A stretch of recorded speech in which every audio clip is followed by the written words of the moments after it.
নমস্কার, কেমন আছেন সবাই? আমার আরও একটি নতুন ভিডিওতে আপনাদের সকলকে জানাই স্বাগত। হঠাৎ করেই আজকে সন্ধ্যেবেলায় একটু টিফিন খেতে মন গেল। তো বাড়িতে পাস্তা ছিল, তো আমি ভাবলাম একটু পাস্তা বানাই, আপনাদের সাথেও শেয়ার করি। তো পাস্তা বানানোর জন্য প্রথমেই আমাদের লাগছে পাস্তা, তারপরে লাগছে কিছু ভেজিটেবিল, পছন্দ মতো যে যার মতো ভেজিটেবিল দিয়ে দেবেন। যেমন গাজর কুচি, বিনস কুচি, ক্যাপসিকাম কুচি, বিভিন্ন গুঁড়ো মশলা, জিরে গুঁড়ো, ধনে গুঁড়ো, লঙ্কা গুঁড়ো, সয়া সস, টমেটো কেচাপ, নুন, চিনি, ক্যাপসিকাম কুচি। আর আমার কাছে 2-4 পিস চিকেন ছিল, আমি চিকেনগুলোতেও একটু অল্প করে নিয়ে নিয়েছি কুচি কুচি করে। আর তার সাথে নিয়েছি আমি একটু ভিনিগার। আর প্রথমেই আমি কড়াতে জল বসিয়ে দিয়েছি। জলটা একটু বলক গেলে আমি দিয়ে দিচ্ছি স্বাদ মতো নুন। নুনগুলো দিয়ে আমি পাস্তাটা দিয়ে দিলাম। পাস্তাটা দিয়ে পাস্তাটা 5-7 মিনিট একটু ভালো করে ফুটে গেলে মানে সিদ্ধ করে নেব। এই যে পাস্তাটা দিয়ে দিলাম, এবারে একটা চাপা দিয়ে দিলাম। 5 মিনিট হবে, তা করতে করতে আমি চিকেনটা ম্যারিনেট করে নেব। তো চিকেন ম্যারিনেট করার জন্য আমি প্রথমে দিলাম একটু নুন, আর অল্প একটু লঙ্কার গুঁড়ো, আর একটু হলুদ গুঁড়ো, আর 1 চামচেরও মানে হাফ চামচ ভিনিগার দিয়ে ভালোভাবে চিকেনটাকে ম্যারিনেট করে রাখলাম। ম্যারিনেট করে রাখলে চিকেনটা খুব তাড়াতাড়ি রান্নাও হয়ে যায় আর খেতেও টেস্টি হয়, ওর জন্য আর কি। তো ভালো করে মেখে নেব চিকেনটা ভালোভাবে মেখে নিলাম। এবারে আমাদের পাস্তাটাও ফুটে গেছে, মানে অলমোস্ট সিদ্ধ হয়ে এসছে পাস্তাটা। তো পাস্তাটা সিদ্ধ হয়ে গেছে, এবারে পাস্তাটা ছেঁকে নেব, একটা স্ট্রেনারে ছেঁকে নেব। তো স্ট্রেনারে ছেঁকে নিলাম। তো এটা একটু হালকা একটু ঠান্ডা হোক, আমি অন্যদিকে একটা কড়াইয়ে সাদা তেল বসিয়ে দিলাম। তো এবারে আমি চিকেনটাকে প্রথমে ভেজে নেব। তো চিকেনটা ভাজার জন্য তেলটা হালকা গরম হয়ে গেছে, এবারে আমি চিকেনটা দিয়ে দিলাম। দিয়ে চিকেনটাকে ওই 5-7 মিনিট মতো একটু ভাজবো, কারণ চিকেন একটু না ভাজা হলে ভালো লাগবে না খেতে পাস্তার সাথে।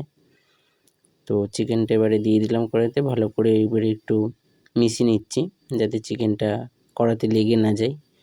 তো একটু এবারে চাপা দিয়ে দেবো, ওই 4-5 মিনিটের মতো চাপা দিলেই হয়ে যাবে। তো এবারে চাপা খুলে নিলাম, 3-4 মিনিট হয়ে গেছে। আরেকবার চিকেনটাকে নিয়ে নিলাম, নিয়ে ফ্লেমটা হাই করে একটু কুচনো রসুন দিয়ে দিলাম। চিকেনের উপরে যে রসুনটা দিলে খুব ভালো, রসুনটারও ফ্লেভার হয়, আর চিকেনটাও রসুনের সাথে ভালো হলে ফ্লেভারটা ভালো হয়। এবারে দিয়ে দিলাম কুচিয়ে রাখা পেঁয়াজটাকে ওর সাথে ওই 1 মিনিট মতো ভেজে নেব। তো পেঁয়াজটাকে 1 মিনিট মতো ভাজা হয়ে গেলে আমি দিয়ে দেবো আমার কুচিয়ে রাখা সবজিগুলো বলতে আমার ছিল যেমন গাজর, বিনস আর হচ্ছে ক্যাপসিকাম। গাজর বিনসটা ভালো করে 1-2 মিনিট ভালো করে ভেজে নেব। তো তারপরে আমি ক্যাপসিকাম দেব। একটু ঢাকা দিয়ে দিলাম যাতে সবজিগুলো একটু সটে হয়ে যায়, কারণ সটে না হলে আমাদের বাড়িতে আবার কেউ খেতে চায় না। তো একটু ঢাকা দিয়ে দিয়েছিলাম, এখন মোটামুটি 2-4 মিনিট হয়ে গেছে। তো একটু সটে হয়ে গেছে, এবারে আমি দিয়ে দিলাম ক্যাপসিকামটা শেষে দিলাম, কারণ ক্যাপসিকাম খুব তাড়াতাড়ি আর কি রান্না হয়ে যায় ওর জন্য। তো ক্যাপসিকামটা খুব ভালোভাবে নেড়ে নিচ্ছি। নেড়ে নেবার পর এবারে হচ্ছে দিয়ে দিলাম স্বাদ মতো নুনটা আগে দিলে হচ্ছে সবজিগুলো থেকে জল ছেড়ে যেত, তাহলে আর ভালো করে ভাজা যেত না, ওই জন্য নুনটা আমি শেষেই দিলাম। তো শেষে দেওয়ার পর এবারে আমার যেই গুঁড়ো মশলাগুলো নিয়েছিলাম সেগুলো দিয়ে দিলাম। জিরে গুঁড়ো, ধনে গুঁড়ো, একটু লাল লঙ্কার গুঁড়ো, একটু হলুদ গুঁড়ো দিয়ে ভালোভাবে ভেজে নিচ্ছি। আর ওইখানে একটু পাস্তা মশলা আমি দিয়ে দিয়েছিলাম, সেটা অবশ্য ক্যামেরায় ধরা পড়েনি। আর দিয়েছিলাম একটু গরম মশলা। তো তারপরে আমি ওকে ভালো করে ভেজে নিয়ে মশলাটা একটু কষিয়ে আমি দিয়ে দিলাম আগে থেকে সিদ্ধ করে রাখা পাস্তাটা। তো পাস্তাটা দিয়ে ভালোভাবে মিশাতে হবে। তো ভালো করে মিশিয়ে নিয়ে ফিরে আসছি।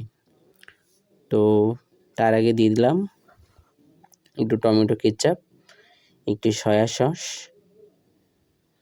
সস দিলে পাস্তা খেতে খুবই টেস্টি লাগে, ওর জন্যই সসটা দেওয়া।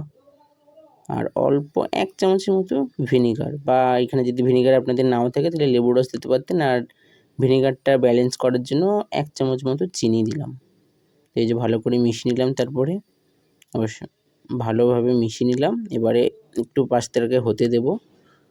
কাঁচা লঙ্কা দিতে ভুলে গেছিলাম, একটু কাঁচা লঙ্কাও দিয়ে দিলাম। কাঁচা লঙ্কা দিলেও খেতে খুব ভালো লাগে।